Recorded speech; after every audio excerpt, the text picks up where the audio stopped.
Lui, c'est Nicolas, et il s'est lancé un défi hors du commun. Réussir l'une des épreuves les plus dures au monde, un Ironman. Mais avec un sérieux handicap. Un Ironman, c'est 3,8 km à la nage, 180 km de vélo et 42 km de course à pied. Seule une fraction de la population mondiale est capable de relever le défi. Les risques sont réels, blessures, Du coup, les doigts, ils ont gelé. déshydratation, J'avais l'impression qu'on m'arrachait les ongles. arrêt cardiaque. Nique sa mère la piscine. C'est pas le genre d'aventure dans lequel on peut se lancer si on n'est pas déjà un gros sportif. Pourtant, il n'a jamais fait de natation ni de vélo. Il n'a jamais couru plus de 21 km et il a seulement 6 mois pour se préparer. Et dans cette vidéo, il va nous raconter comment il gère sa préparation mentale et physique, ainsi que sa vie de famille et ses moments de doute. Salut Nico, Salut Val. t'es coach en préparation mentale. Tu fais des séjours pour les entrepreneurs, des immersions. J'ai participé à plusieurs d'entre elles. Et aujourd'hui, tu t'es lancé un défi, et qui n'est pas des moindres, qui est de faire un Ironman avec une petite particularité, parce que déjà l'Ironman, c'était pas mal, mais une petite particularité qui est que tu as très peu d'expérience dans les sports d'endurance. Est-ce que je me trompe ? Non, c'est ça. Par contre, on peut remettre du contexte sur qu'est-ce qu'un Ironman. Parce que je suis pas Tony Stark. Au cas où il y en a qui débarquent, 3 Vas-y. km 8 de natation, suivi de 180 km de vélo, suivi d'un marathon, 42 km et des bananes. Le tout dans la même journée, sans s'arrêter. Et quel est ton palmarès sportif jusqu'à maintenant ? Je sais pas, j'ai fait du judo jusqu'à l'âge de 17 ans. En termes de course à pied, quelle est Course la à distance pied. la plus longue que tu aies courue jusqu'à maintenant ? Alors, jusqu'au JO 2024 où ils ont fait un. Tu sais, il y a eu le marathon pour tous là, je sais plus comment ça s'appelait. Et ils Marathon avaient fait pour un. Je l'avais vu par Matt Stéphanie, ils avaient fait un challenge. Genre, si tu courais 21 bornes en moins de 3 heures, tu pouvais potentiellement gagner un dossard. Bah, c'est à ce moment-là, donc ça devait être juin, je pense, où je suis parti de chez moi ici, où on tourne le podcast. J'étais chez mes beaux-parents à 21 km pile poil. Et on allait manger chez eux. J'ai dit à Caro, bah, pars en voiture, je pars à pied. Et c'était la première fois que je courais les 21 kills. Donc distance maximum 21 km. 21 en km en juin course dernier. à pied, pour le fun. En plus, tu vois, c'est même pas une course, j'ai jamais fait de course comme ça. En vélo ? J'ai acheté mon vélo il y a 2 ans, ça fait 2 ans que je repousse le projet, faute de planning, de deadline surtout. Tu vois, là, ce qui a changé la donne, c'est que j'ai réservé la course et j'ai dit « Ok, je vais m'entraîner ». Alors qu'avant, je disais « Ah tiens, je vais faire celle-là ». « Ah bah tiens, vu que ça me paraît un peu dur, je vais faire celle d'après, et puis celle d'après ». En fait, j'ai jamais fait, je me suis jamais vraiment entraîné. Donc là, le vélo, je l'ai depuis 2 ans, mais je n'étais jamais monté sur un vélo de route. Et ça fait au moins 5 ans que je n'étais pas monté sur un VTT. Et le VTT, il me servait à faire 800 mètres pour aller au taf. Et natation, comme j'aime bien le dire, j'étais un plongeur, mais pas un nageur. Nique sa mère la piscine. Moi, j'aime bien la plongée, tu vas voir les poissons, t'as un gilet, et tu descends à 40 mètres de fond et c'est réglé, tu vois. Mais j'ai pas besoin de savoir nager pour ça. Et Donc natation, tu pars de zéro. natation, je comprends partais pas de zéro parce que je savais nager. Il y a 2 ans, quand j'ai voulu commencer à m'entraîner, je m'étais mis le challenge, comme on part en vacances en Corse, d'aller nager en pleine mer. Et en plus, il y avait un peu de houle ce jour-là. Et en fait, ils ont agrandi la zone de nage. Ça veut dire que en simple aller, si je suis la ligne, tu sais, ils font les bouées jaunes là. Si je suis cette ligne, elle fait 700 mètres. Donc je tapais 1,5 km, je crois, aller-retour. Parce qu'avec l'aller-retour plus revenir où j'étais sur la plage, j'avais fait 1,5 km dans une légère houle. Et c'était il y a 2 ans. C'était histoire de voir si j'arrivais à nager sans toucher un rebord de piscine. Mais c'est la plus grande distance que j'avais fait. Et là, j'ai recommencé à renager du coup quand je me suis vraiment inscrit au club de triathlon qui est à côté de chez moi là. Parce que je me suis dit ça va me mettre un cadre et avoir du monde quand même. Je vais pas à tous les entraînements. Mais ça a été vraiment pour moi le cumul des 2 premiers élans, tu vois, et je m'inscris au club pour être plus ou moins encadré et être coaché. Et j'avoue que les séances que je fais uniquement aujourd'hui, c'est celles de natation. Parce que je suis une branque en natation. Et que je nageais 100 mètres, j'étais essoufflé, tu vois. Donc je sais nager, mais je nageais pas bien, le crawl, et je m'essoufflais très vite, tu vois. Et j'ai fait la bêtise de... On pourra en revenir peut-être tout à l'heure, mais j'ai fait la bêtise de m'arrêter là cet hiver pendant 3 semaines à Noël, parce que j'étais roulé, donc vélo, je n'en avais jamais fait. La plus grande distance que j'ai fait, c'est celle que j'ai fait cet hiver en décembre, 75 km par -1, avec les mauvais gants. Du coup, les doigts, ils ont gelé. À travers les gants, j'ai fait la connerie de m'arrêter pour essayer de les réchauffer 5 minutes. J'avais l'impression qu'on m'arrachait les ongles. Et je suis revenu, je devais être un peu, tu sais, genre léger trauma de putain, c'est dur l'entraînement. Bah, c'était même pas de vélo, c'était genre c'est dur l'entraînement, faut que je fasse une pause, tu vois. Et en fait, quand je suis revenu à la natation, après les vacances scolaires, j'étais kéblo de ouf parce que, en fait, je faisais 100 mètres, j'arrivais pas à respirer, j'avais une barre sur le thorax. Et en fait, j'arrivais pas à prendre d'inspiration. C'est vrai que j'étais essoufflé, je pouvais pas nager plus de 1000 mètres à coup de 50 ou 100 mètres. Et j'étais obligé de m'arrêter tous les 50 ou 100 mètres. Et là, on a un coach remplaçant, un ancien, et il m'a dit, bah, tu sais quoi, oublie l'entraînement. Applique-toi juste à faire un crawl, mais parfait le mouvement, tu vois. Travaille-le au max. Et 3 semaines plus tard, je nageais 3 km 1 sans m'arrêter. Déjà, qu'est-ce qui t'a motivé à faire un Ironman? Si on part Ouais. du début, elle vient Ok. d'où la motivation? La motivation, elle vient d'une vidéo du Norseman. Donc, c'est un format Ironman, mais qui est sous la marque actuelle de X3, mais qui est fait en Norvège. Tu te jettes d'un paquebot dans un fjord norvégien à 3,8 km des côtes. Il te jette, et la particularité de cette course, c'est que ceux qui passent, je sais plus si elle est à 5 ou 10 km ou au milieu de la course à pied. En gros, sur une étape, à un moment donné de la course à pied, quand tu fais l'ascension du mont, et ben, si tu es dans les 50 ou 100 premiers ou 150 premiers, et ben, tu finis en gros au sommet, et si tu ne l'es pas, tu redescends dans la vallée. Et en fait, tu n'as pas le même t-shirt de finisher. Il y en a un qui a le finisher blanc, et ceux qui vont en haut, ils ont le finisher noir. Ou tu as les deux maillots, je sais plus. Mais il y a une histoire comme ça, mais le cadre, en fait, je sais pas, j'ai un problème avec ce truc de la Norvège, de l'Islande, tu vois, et des pays nordiques. Euh, Et en fait, c'est un pote qui m'a parlé de ça en 2012 et qui me dit, ouais, j'ai un pote à mon daron qui m'a parlé de l'Ironman de Nice, j'ai envie de le faire. Je sais pas pourquoi, quand j'ai tapé Ironman, je suis tombé sur une vidéo de Norseman, et tu sais, c'est une genre de vibration inexplicable interne qui dit, putain, faut que je fasse ça une fois dans ma vie. Et en fait, on en a parlé à notre groupe de potes de l'époque, et tout le monde nous a découragés en disant, ouais, mais les gars, c'est l'entraînement d'une vie et tout. Et c'est tombé à l'oubli. Et j'ai voulu commencer il y a 2 ans, donc bah, c'est il y a 2 ans. J'ai coup sur coup Olivier Allon, que tu connais, qui refait un half, donc je crois que c'était celui de X, et Mathieu Stéphanie du podcast Génération du Right Yourself qui le fait dans le même temps. Et les deux se repréparent et tout, et je commente la photo de Matt et je dis waouh, trop cool et tout, putain les gars, vous allez me donner envie de reprendre le projet et tous les deux à le faire. Bref, et du coup, je parlais pas trop avec lui, il me dit bah, vas-y, challenge, je te laisse 1 an. Je dis ok, bah vas-y, l'année prochaine, on se retrouve sur la ligne d'arrivée. Et là, il me répond je t'ai jamais dit que je prenais la ligne de départ. Et là, je dis mais go, je le fais, tu vois. Et dans ma tête, je me dis bah ok, je pars sur un half, ce sera un bon début. Et après, je me dis mais en fait, le projet, c'est pas de faire un half, c'est de faire un full. Mais en fait, ça revient un peu de là, tu vois, c'est qu'en fait, l'histoire, il y a 2 ans, a reconnecté au projet initial qui me faisait kiffer, qui est un peu inexplicable, tu vois, c'était même pas je le fais pour me dire que j'en fais un, j'ai jamais été un mec qui kiffait les compètes de sport. Au judo, j'étais un gros guignol. J'ai jamais fait de course à pied, j'ai esquivé les crosses, je me faisais dispenser au lycée. À la caserne, dès qu'on parlait de cross ou de course à pied, je me cachais. Genre, c'est le truc que j'ai toujours fui. Le vélo, j'en faisais pas. Et la natation, bah pareil, c'était tous les jeudis à la caserne. Les gars, tu vois, les entraînements de nage, à part faire du rétro-pédalage, parce que je voyais l'utilité, le reste, je me dis, mais à quoi ça sert, les gars? Enfin, je suis pas un plongeur. Tu te décides de faire l'Ironman, et ensuite, il y a la question de comment tu te prépares. Donc, où est-ce que tu trouves la programmation, l'entraînement? Donc, tu es inscrit au club de triathlon, Ouais. mais est-ce que tu as aussi quelqu'un d'autre qui t'a fait une programmation? Ouais, Comment bah tu t'es organisé? Ça, c'est grâce ou à cause de toi, je sais pas comment le formuler. Grâce. En fait, c'est qu'il y a 2 ans, quand j'ai voulu le faire, j'ai acheté un programme en ligne. Mais tu sais pas trop si c'est adapté à toi, c'est un truc qui s'adapte, tu mets la date de la course, il va te faire calculer tes rythmes, je sais même pas si c'est VO2 max ou quoi que ce soit, parce que j'y comprends jamais rien. Mais en gros, ta période idéale, enfin max, et puis il va te calculer après les étapes, c'est auto-programmé, on va dire.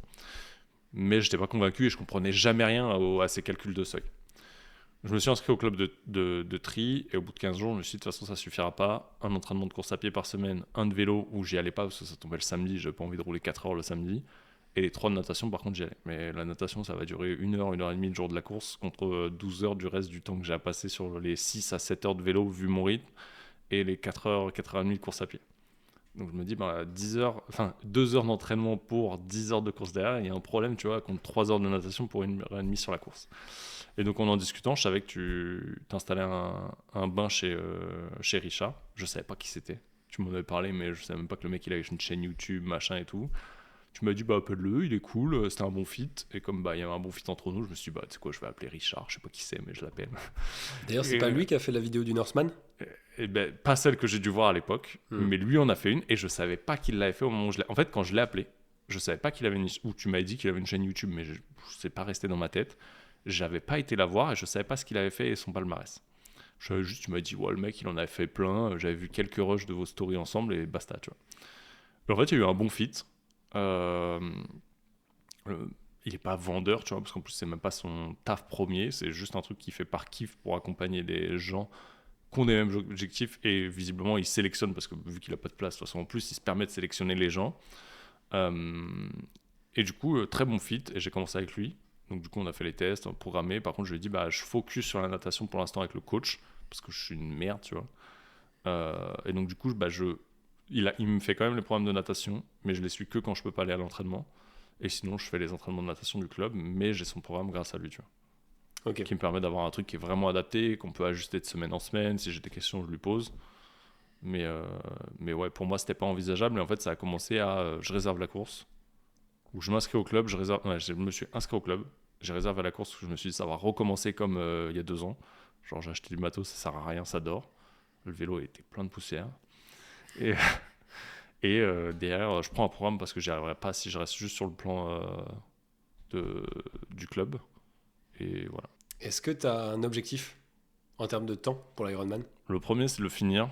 Et moi, je sais que sur le business avec les clients, et même moi, j'aime bien poser un BMW, tu vois. Genre un objectif bien, un mieux, un waouh. Et je pense que le bien, c'est finis-le. Le ça marche pas, ça serait je suis obligé d'abandonner pour X ou Y raison, mais j'y compte pas. Donc c'est plutôt je le finis, et ça serait peut-être, je sais pas si ça serait en dessous de 14 et en dessous de 12, ou en dessous de 13 et en dessous de 12, tu vois. Je pense que c'est plutôt 13 et 12, tu vois. Donc Sub 13, c'est 13, bien. ouais, sub 13, ça serait bien. Waouh, ça serait un en dessous de 12. Et Ok, d'accord. je pense sincèrement que si on pousse l'entraînement, je peux sûrement viser le en dessous de 12. Je veux pas aller plus loin. Pourquoi? Parce que en fait, du jour au lendemain, je suis passé de 3 entraînements avec le club à 7 avec Richard, et aujourd'hui on est à 10 à 11.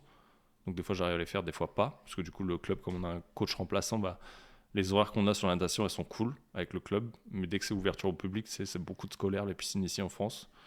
Et du coup, tu es sur du midi 14, bah, c'est quand j'ai les coachings clients. Et 17-19 heures, c'est quand j'ai mon fils à la sortie de l'école et j'ai pas envie d'aller à la piscine à cette heure-là, tu vois. Donc c'est vite le bordel, tu vois, si j'ai pas les créneaux avec le club. Donc des fois, je loupe un ou deux entraînements, ou parce que je sens des douleurs, j'évite, tu vois. Comment tu as aménagé justement la vie de famille et l'entraînement Ironman? Au début, c'était un peu quand j'y arrivais. Après, au bout d'un moment, je me focusais beaucoup sur le développement de la boîte. Et en fait, les journées elles passaient tellement vite où des fois, je zappais l'entraînement. Je dis non, vas-y, je chill. Alors que j'aurais pu aller faire le sport, tu vois. Et du coup, bah, je me retrouvais à 17h à récupérer mon fils et à devoir aller courir. Et en fait, je sais pas, un jour, je lui ai dit vas-y, prends ton vélo. Il me dit t'as dit, on fait du vélo. Ouais.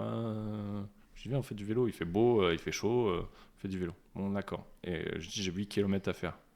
Bon, il a 5 ans, tu vois, c'est parce que c'est 8 km, on va arrêter. Et en fait, on est parti faire 8 km.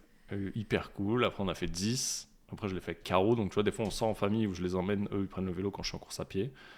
Natation, c'est bien parce que tu vois, genre, le lundi matin, c'est tôt. C'est genre 6h30 au bain, quand la piscine est fermée. Le mercredi, c'est à 19h. Et le samedi matin, c'est 11h. Donc, le samedi, c'est quand Ethan, il est OK. Donc ça passe parce que du coup, bah, moi je vais à la piscine et eux ils vont OK et puis je les rejoins. Des fois on met le vélo dans le camion et puis je garde le vélo, ou tu vois, on trouve toujours une solution où j'y vais en vélo et je les rejoins et après je fous le vélo dans le camion. Le lundi, comme là on n'avait pas le coach, j'avais la piscine qui est à côté de la patinoire. Donc il me dépose avant la patinoire pendant que Caro elle est à la patinoire avec Ethan. Bah, moi je fais la nage et après je les rejoins ou elle vient me récupérer parce que maintenant il double les entraînements. Et elle vient me récupérer, moi je suis son deuxième entraînement. Et le reste en général je les fais la journée. Il y a des vélos maintenant que j'ai le nouveau home trainer. Je vais rouler soit le matin, soit tard le soir, soit dans la journée. Ça m'arrive de claquer des séances à 22h parce que j'ai pas eu le temps de les faire. Donc ouais, toute la maison dort. Caro peut être peinard à regarder sa série comme elle fait là quand on enregistre. Et moi je vais rouler soit à l'intérieur, soit je vais courir dehors à 22h sous les étoiles. Tu vois. Donc en fait, je cale ça toujours à des moments où bah, soit il n'y a personne, soit c'est des moments où je suis vide d'énergie pour bosser et coacher les clients. Par contre, ça me permet de revoir un pic et de pas chiller devant Netflix, tu vois. Et de creuser l'énergie. Du coup, ça me fait une fatigue physique, mais ça me remet un gain d'énergie pour bosser bizarrement. Hmm. Ça, c'est vraiment des niveaux d'énergie différents, je trouve. Et le fait d'avoir exploré ça, bah, ça me permet de rendre écologique l'intégralité. Ça me rebooste pour le boulot. Ça me permet d'éviter de chiller ailleurs. Mon idéal, c'est de ne pas bouffer mon temps en vie de famille. Donc, du coup, je ne le cale pas dessus. Et finalement, tu vois, j'arrive à caler entre les 11, je crois que je ne les ai pas finalisés encore, parce qu'à chaque fois, il y a un problème, surtout avec la piscine. Euh, et il y a même des créneaux, tu vois, le samedi ou le week-end, quand j'ai piscine. Mais des fois, je le décale du samedi au dimanche. Mais du coup, bah, on a une piscine pas très loin de chez nous qui est chauffée, où il y a des petits toboggans, des trucs. Elle est très chauffée dans le bassin enfant. Elle est quand même chaude dans le bassin adulte de 25. Mais du coup, bah, Caro elle va avec Ethan. Moi, je vais nager une bonne heure. Et après, je les rejoins, tu vois, je fais des toboggans avec eux. Et donc, du coup, bah, on est quand même ensemble, tu vois. Et on arrive à concilier ce truc-là où bah, c'est pas ça reste un sport qui est grave individualiste. Mais tu vois, c'est comment tu arrives à créer des liens avec la famille par-dessus, tu vois. Et comme pour moi, l'ensemble est important, bah, je vise à garder l'écologie sur les trois, tu vois. Le développement de la boîte, la vie de famille et le sport derrière. Ok. Vu que tu es coach en préparation mentale, est-ce qu'il y a des techniques de préparation mentale que tu peux utiliser sur l'entraînement Ironman? De ouf, mais Et si oui, lesquelles? je pense que je les utilise pas. Moi, il y a un gros truc que j'ai utilisé depuis 2 ans maintenant, c'est les bains froids. Euh, En fait, j'ai commencé les bains froids il y a 2 ans avec une cuve agricole dans mon jardin, là, qui a été transformée depuis, et puis bah, maintenant avec les tiennes. Et, euh, et en fait, j'ai vraiment utilisé les bains froids au début pour repousser mon mental. Genre, c'était vraiment de faire le truc désagréable le matin, et en mode, bah, ça va être chill le reste de la journée, tu vois. J'ai fait des bains allant jusqu'à -2 sur les gros hivers. Aujourd'hui, j'ai l'avantage d'avoir les refroidisseurs, donc ils sont chargés toute l'année à -3. Même l'hiver, là, tu vois, il y a une 12 journées, il fait 8. Bah, au lieu que l'eau, elle remonte, elle stagne à 3, tu vois. Et ça pousse le truc. Et aujourd'hui, et là, je vois, je l'ai arrêté pendant quelques semaines parce qu'il était au fond du jardin, bref, des excuses de merde. Euh, L'avantage, c'est qu'en plus, c'est que ça me sert sur la récup sportive. En plus du mindset, parce que ça reste dur. Et en plus, quand t'arrêtes même 15 jours, t'as l'impression d'avoir un mental de chips quand tu rentres dedans. C'est que bah, ça m'évite les inflammations, les douleurs et autres. Tu vois. Et là, je commence à avoir, je voulais ralentir un peu et je pense que je vais quand même aller consulter. J'ai une douleur, mais c'est bizarre parce que c'est pas sur les ligaments, c'est vraiment sur un os comme si j'avais tapé quelque part. Je me rappelle pas m'être tapé. Mais à chaque fois que je vais dans le bain, genre, ça me soulage de ouf et je la sens pas pendant plus de 24 heures. Tu vois. Donc, Ok. donc Oui. j'utilise principalement les bains froids en mode prépa mentale, mais pour me concentrer et travailler la respiration. Et par-dessus, ça me sert sur la récup sportive. Mais après, j'ai plein d'autres techniques que je pourrais utiliser que j'utilise pas forcément aujourd'hui. Et peut-être en me rapprochant de la course, je vais les utiliser, tu vois. Au fait, tu t'es inscrit à quel Ironman? Du coup, je me suis inscrit à celui des Sables d'Ologne. C'est la première année qu'ils le font en full. D'habitude, il est qu'en 73, donc que la moitié. Et là, c'est la première année qu'ils le font en full, donc le format qu'on a dit tout à l'heure. Ok. Parce que C'est c'était plat. c'est Mon quelle date? hésitation, c'était Nice. Mais je suis content de ne pas avoir choisi les deux cols parce que d'une, ils sont dangereux quand on discute avec les athlètes, même si ça reste une des plus belles courses d'Europe. Et je me voyais pas caler 2002 D+, sur la première, tu vois. Et là, c'est le 22 juin 2025. Ok. On est Donc il te à reste mars, 4 avril, mois mai, d'entraînement, juin. 4 mois, ouais. presque. On rentre, je pense, dans le gros de la prépa, là, où elle va s'entêmer, où elle a peut-être déjà commencé. C'est peut-être pour ça que j'ai commencé à avoir des semaines à 10, 11 entraînements, tu vois. Ça fait un volume d'entraînement de combien d'heures par semaine? Franchement, c'est une bonne question, j'en sais rien. Chaque entraînement dure au minimum 1 heure. Donc en vrai, je suis au minima à 11 heures. Et plus, parce que même les natations, si je les fais en entier, je suis à 1h30. Et des fois, en fait, je sais pas si tu comptes juste le volume d'entraînement ou le volume incluant tes déshabillages, machin, mais t'es entre 11 et 15 heures, je pense, actuellement. 11 et 15 heures. Ouais. S'il y a quelqu'un qui regarde la vidéo et qui a envie de faire la même chose, quel conseil tu lui donnerais? Le premier sera de le faire pour soi. Et que ce soit pas juste pour le faire pour les autres, pour son ego, tu vois. Mais vraiment parce que c'est important et que c'est lié à un truc, même si tu sais pas l'expliquer, un peu comme moi, parce que c'est ce qui va jouer sur la détermination de la finalité de la course. Le 2, c'est paye la course. Réserve-la, tu seras bloqué. Et si possible, engage-toi. Moi, le pire engagement, c'est que j'avais essayé de le faire avec la communauté, tu vois, l'audience sur Insta ou autre. Et là, le truc, c'est que j'ai demandé la course en cadeau de Noël. Donc en fait, c'est que ça m'a engagé indirectement et directement avec ma famille. Et je crois que c'est pire de t'engager avec ta famille et plus puissant. Parce que sinon, tu passes pour vraiment un gros con, tu vois. Ah, j'ai pas fait la course, t'as claqué 900 balles dans une course qui sert à rien. Ouais, quand c'est les autres qui Donc, te la payent. tu vois, l'engagement, il est puissant, mais le fait de déjà la réserver, et en plus, si tu arrives à t'engager ou de te la faire offrir, tu vois, par exemple, bah, tu es encore plus engagé parce que c'est pas juste ton engagement vocal, c'est eux qui ont mis l'argent sur la table. Et ça, je l'avais pas prévu, mais c'est ce que je vis vraiment, le fait que ce soit eux qui l'aient payé, tu vois. Euh, et derrière, c'est fais-toi, prends un vrai plan, tu vois. Ou si vraiment tu l'as pas, bah déjà dispatch les 3 entraînements par semaine. Et après, trouve un programme en ligne, tu vois. Mais le mieux, je pense que ça reste d'avoir quelqu'un qui adapte vraiment le programme à soi. Mais après, tu trouveras toujours un programme en ligne, mais c'est de les maintenir, tu vois, coûte que coûte. Est-ce que la prépa elle va changer chez quelque chose chez toi? Est-ce qu'il y aura un avant et un après? Je pense qu'il y est déjà l'avant et l'après. Euh, Aujourd'hui, je prends plaisir à rouler, je prends plaisir à nager, je prends plaisir à courir. Tu vois, c'est plus devenu faut que j'aille courir, mais tu deviens quelque part un triathlète, tu vois. Je sais pas si je continuerai derrière.